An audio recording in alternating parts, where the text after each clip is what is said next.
Bienvenidos amigos a una cápsula más de Vivir en Libertad, donde estamos explorando el fantástico manual liberal recopilado por Antonella Martí y todos los autores liberales y libertarios que se pusieron manos a la obra para darnos este excelente libro. En la cápsula anterior estábamos hablando de los orígenes del liberalismo, el capítulo del libertario David Boaz, y veíamos cómo David nos hace un recorrido histórico desde 1200 hasta el Renacimiento para irnos esbozando cómo el liberalismo empezó a surgir, a poner sus límites tanto a los abusos religiosos como a los abusos monárquicos en Europa. Y así pues llegamos a los resultados del liberalismo durante la época del Renacimiento, lo que es conocido como el siglo de oro del liberalismo, los años de 1700. Alexis de Tocqueville con su excelente obra Democracia en América, John Stuart Mill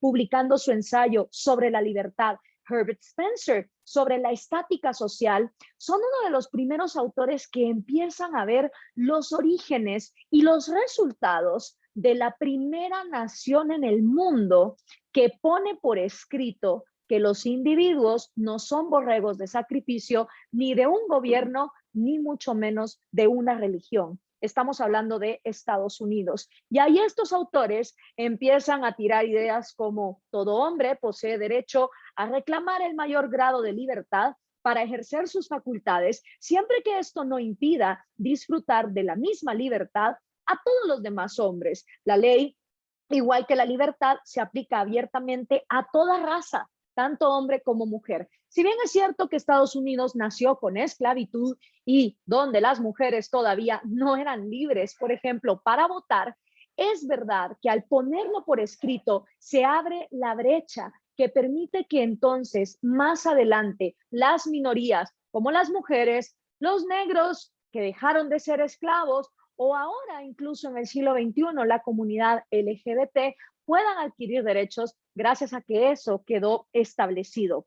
En su edad dorada también Alemania produjo grandes escritores como Goethe, que dieron también orígenes a ese liberalismo. Frédéric Bastiat, donde manifestó su pasión por el comercio libre en Francia y escribió numerosos ensayos impactantes, como por ejemplo, lo que se ve y lo que no se ve, haciendo alusión a que cuando el gobierno gasta, siempre la gente se enfoca en lo que se ve, más nunca en lo que no se ve, que es el desperdicio, la pérdida. Y por supuesto también en la petición de los fabricantes de velas. Un excelente ensayo de Federico Bastiat para burlarse de todos aquellos proteccionistas monopólicos que en este caso, pues en su escrito, se quejan del sol como competencia desleal y proponen que para vender más velas, lo que las personas tienen que hacer es dejar de tener ventanas y ponerle maderas a las ventanas. Esto para llevar al absurdo lo que es oponerse a la libre competencia.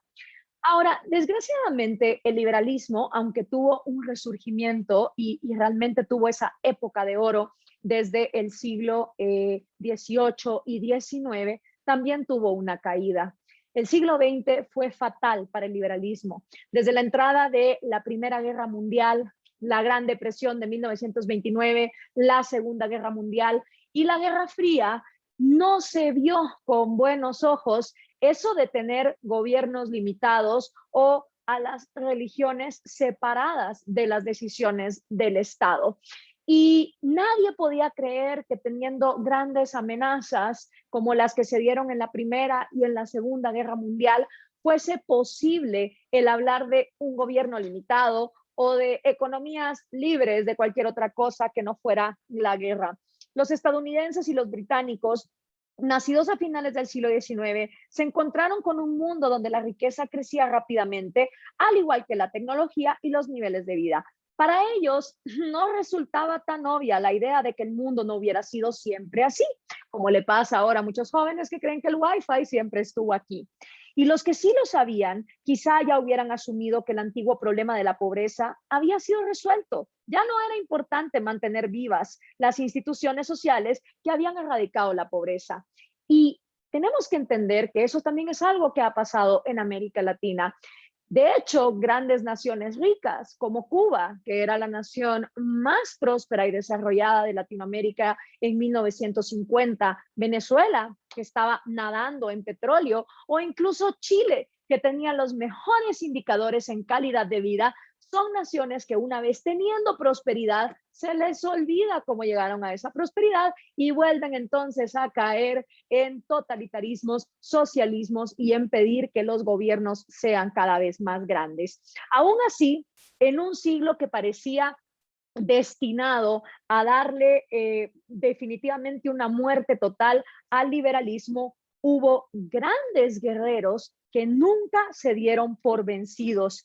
Entre ellos, por supuesto, los exponentes de la economía austriaca, que teniendo el fascismo, el nazismo y las grandes depresiones económicas en Europa, nunca dejaron de luchar por hacerle entender a las personas que los precios deben fluctuar para que cada individuo libremente pueda decidir lo que le conviene. Es así el caso de, por ejemplo, el libro demoledor de Ludwig von Mises titulado Socialismo en 1934, con su análisis económico y sociológico, demostrando la inviabilidad de esta ideología debido a que la propiedad privada y el sistema de precios eran elementos indispensables para poder crear valor. Friedrich Hayek, que se volvió un premio Nobel de Economía en 1974, también con sus ideas de el orden espontáneo, hicieron grandes aportaciones para ponerle un freno a estos totalitarismos. Incluso su obra cumbre,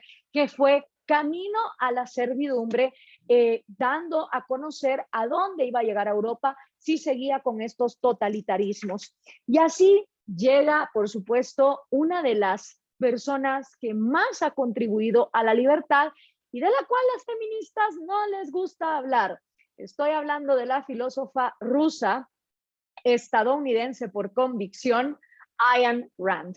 Ayn Rand, con sus obras El manantial y La rebelión de Atlas, fue capaz de poner no solo la economía, sino todos los valores y principios morales que colindan entre sí en una sociedad, desde cultura, sexo, política, luchas personales, luchas de clases, incluso familiares, en obras que a través de su narrativa y de sus personajes pudieron darle carne y vida a los principios del liberalismo. Ayn Rand demostró la importancia de la inmigración, no solo para la sociedad de Estados Unidos, sino también para el desarrollo del liberalismo en ese país. Le preguntaron en una de sus conferencias, ¿qué puede importarnos lo que piense una extranjera? A lo que ella respondió con su habitual pasión: yo escogí ser estadounidense. ¿Qué ha hecho usted aparte de nacer? Y así el liberalismo siguió avanzando en un siglo enemigo de las libertades y lo siguió haciendo, siendo duro en decir que la función del gobierno es proteger los derechos individuales contra los agresores extranjeros y los coterráneos que nos matan, violan, roban, asaltan o defraudan. Un gobierno que pretenda realizar funciones adicionales será un gobierno que nos prive de los derechos y las libertades que nos han sido otorgados. En la actualidad se acusa al pensamiento liberal de rigidez y dogmatismo, pero conviene recordar que el liberalismo es simplemente un marco estructural básico para las sociedades en las que los individuos libres puedan convivir en paz y armonía mientras persiguen lo que Jefferson denominó la propia búsqueda de su ocupación y de su perfeccionamiento.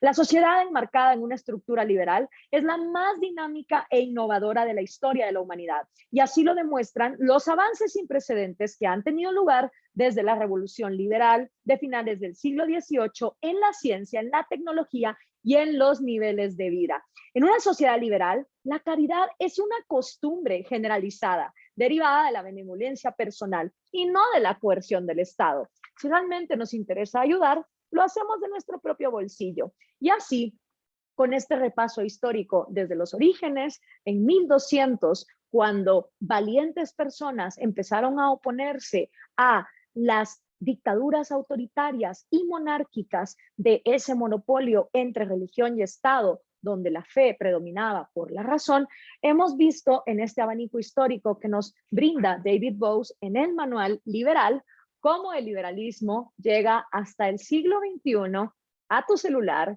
para darte unas opciones que son distintas de lo que tanto la izquierda colectivista de tu bolsillo y muchas veces la derecha mercantilista, tradicionalista, que es colectivista de sus principios morales y religiosos, se rompe con el esquema de la libertad. Para el Centro Ricardo Salinas, yo soy Gloria Álvarez. Hasta la próxima en Vivir en Libertad.